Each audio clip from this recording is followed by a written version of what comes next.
ప్రత్యేకంగా ఆంధ్ర రాష్ట్రంలో యువకులకైతే న్యాయం జరగటం లేదు. ప్రత్యేకంగా ఆంధ్ర రాష్ట్రంలో నిరుద్యోగ సమస్య అతిపెద్ద సమస్యగా మారింది. లక్షల మంది బిడ్డలు ఈరోజు ఉద్యోగాలు లేక చిన్న చిన్న ఉద్యోగాలు 8,000 రూపాయలకు 10,000 రూపాయలకు పనిచేసుకుంటున్న పరిస్థితి ఉంది. ఈరోజు ఎందుకు అని అడుగుతున్నాం. ప్రభుత్వాలు సమాధానం చెప్పాల్సిన అవసరం లేదా అని అడుగుతున్నాం. ఈరోజు కాంగ్రెస్ పార్టీ ప్రశ్నిస్తుంది ప్రభుత్వాన్ని, మీరు 2,30,000 ఉద్యోగాలను ప్రభుత్వ ఉద్యోగాలను భర్తీ చేస్తాము అని మాటిచ్చి మీ ఎన్నికల ప్రచారాల్లో మీరు మాటిచ్చి అధికారంలోకి వచ్చారు. 2,30,000 ఉద్యోగాలు ప్రభుత్వ శాఖల్లో ఖాళీగా ఉన్నాయి. చంద్రబాబు గారు, అప్పటి ముఖ్యమంత్రి చంద్రబాబు గారు వాటిని భర్తీ చేయలేదు. ఎందుకు చేయలేదు అని ప్రశ్నించారు. ఆ రోజుల్లో చంద్రబాబు గారు 23,000 టీచర్ ఉద్యోగాలు ఖాళీగా ఉంటే ఎందుకు 7,000నే భర్తీ చేస్తున్నారు, సిగ్గులేదా అని తిట్టిన మీరు అధికారంలోకి వచ్చిన తర్వాత మెగా డిఎస్సి వేసి అన్ని టీచర్ ఉద్యోగాలను భర్తీ చేస్తాం, 25,000 టీచర్ ఉద్యోగాలను భర్తీ చేస్తామన్న మీరు ఈరోజు ప్రభుత్వం ఏం చేస్తుంది అని జగన్మోహన్ రెడ్డి గారు రాష్ట్ర యువతకు సమాధానం చెప్పాల్సిన అవసరం ఉంది. 2,30,000 ఉద్యోగాలు ఆ రోజు ప్రభుత్వ శాఖల్లో ఖాళీగా ఉన్నాయి అన్నారు. ఏపీపీఎస్సీ ద్వారా వాటిని అన్నింటినీ భర్తీ చేస్తాము అన్నారు. మరి ఈ రోజు ఎన్ని భర్తీ చేశారు? ఎన్ని భర్తీ చేయలేదు. కనీసం 10% కూడా భర్తీ చేయలేదు. కనీసం 2% కూడా భర్తీ చేయలేదు. మీకు కావాల్సిన వాళ్లకు, మీ కార్యకర్తలకు మీకు కావాల్సిన ఉద్యోగాలు ఇచ్చుకొని వాటిని పర్మనెంట్ చేస్తామని చెప్తున్నారు తప్పితే 2,30,000 ఉద్యోగాలు ప్రభుత్వ శాఖల్లో భర్తీ చేస్తాము, ఖాళీగా ఉన్నాయని చెప్పిన మీరు ఎందుకు చేయలేదు అని అడుగుతున్నాం.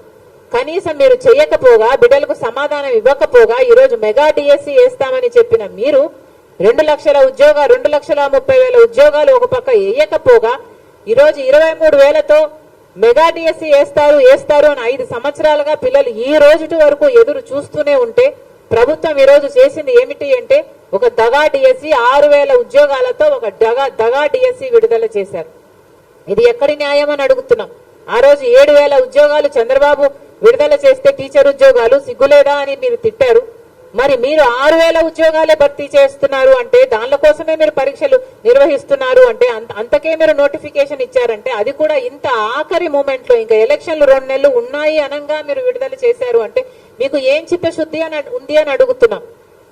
ఇన్ని రోజులు ఏం చేశారు? 5 సంవత్సరాలుగా ఏం చేశారు? మీకు ఆ రోజే తెలుసు 2,30,000 ఉద్యోగాలు ఖాళీగా ఉన్నాయి, భర్తీ చేస్తాము అన్నారు.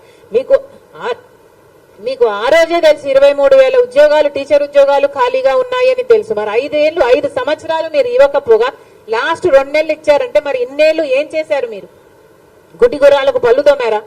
రాష్ట్ర ప్రజలకు సమాధానం చెప్పాలి, మన బిడ్డలకు సమాధానం చెప్పాలి. ఎంతమందికి ఉద్యోగాలు ఇస్తున్నారు? ఈరోజు ఉద్యోగాలు లేక బిడ్డలు ఆత్మహత్యలు చేసుకుంటున్నా పట్టించుకునే వాళ్ళు లేరు. మేము కాంగ్రెస్ పార్టీ దానికి విరుద్ధంగా, మీ చర్యలకు విరుద్ధంగా మేము ధర్నా చేయాలని అనుకుంటే ఏం చేశారు? ఎంతమంది కాంగ్రెస్ పార్టీ నాయకుల్ని ఎంతమంది ఎక్కడికక్కడ హౌస్ అరెస్ట్లు చేశారు. అసలు ఒక ప్రోగ్రామ్ గా తీసుకొని ఒక యువకులంతా, యూత్ కాంగ్రెస్ అంతా, ఎన్ఎస్యుఐ అంతా మొత్తం అందరూ కలిసి చేస్తే ఎక్కడికక్కడే అరెస్టు చేశారు. తీరా కాంగ్రెస్ పార్టీ అధ్యక్షురాలుగా నేను కూడా చెయ్యబోతే, తీరా నన్ను కూడా హౌస్ అరెస్ట్ చేయబోతే తప్పించుకొని వచ్చి ఆఫీస్లోనే, కాంగ్రెస్ పార్టీ ఆఫీస్ ఇదే బిల్డింగ్ లో రాత్రంతా గడపాల్సి వచ్చింది పోలీసుల నుంచి తప్పించుకోవడం. మేమేమైనా టెర్రరిస్టులమా? మేమేమైనా క్రిమినల్స్మా? ఎందుకు చేస్తున్నారు ఇలా అని అడుగుతున్నాం. కనీసం ప్రజలకు, ప్రతిపక్షాలకు కనీసం నిరసన చేసే హక్కు కూడా లేదా? తీరా అంతా చేసి మమ్మల్ని మీరు కాపాడుకొని నెక్స్ట్ రోజు ధర్నా చేస్తే మమ్మల్ని తీసుకెళ్లి ఈడ్చుకెళ్లి పోలీస్ స్టేషన్లలో పడేశారు. పోనీ దాంతోనైనా మీకేమైనా చలనం వచ్చిందా? ఉద్యోగాలు ఇచ్చారు అంటే ఏం చేశారు? పోలీసులు వాడుకుంటున్నారు, మీ అధికార దుర్వినియోగం చేస్తున్నారు తప్పితే అసలు మీకు బీజేపీ పార్టీకి ఏమిటి తేడా అని అడుగుతున్నాం. బీజేపీ పార్టీ వాళ్ళకి ఇష్టం లేని వాళ్ళ మీద, వాళ్ళ కోపం వచ్చిన వాళ్ళ మీద ఈడీని ప్రయోగిస్తుంది, ఇన్కమ్ ట్యాక్స్ ని ప్రయోగిస్తుంది.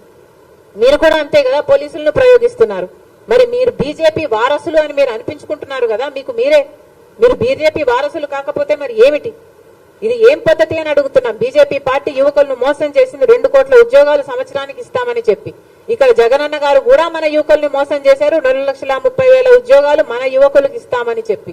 మరి మీకు బీజేపీ పార్టీకి ఏమిటి తేడా? మీరు ముమ్మాటికి బీజేపీ వారసులనే నిరూపించుకుంటున్నారని మళ్ళీ చెప్తున్నాం.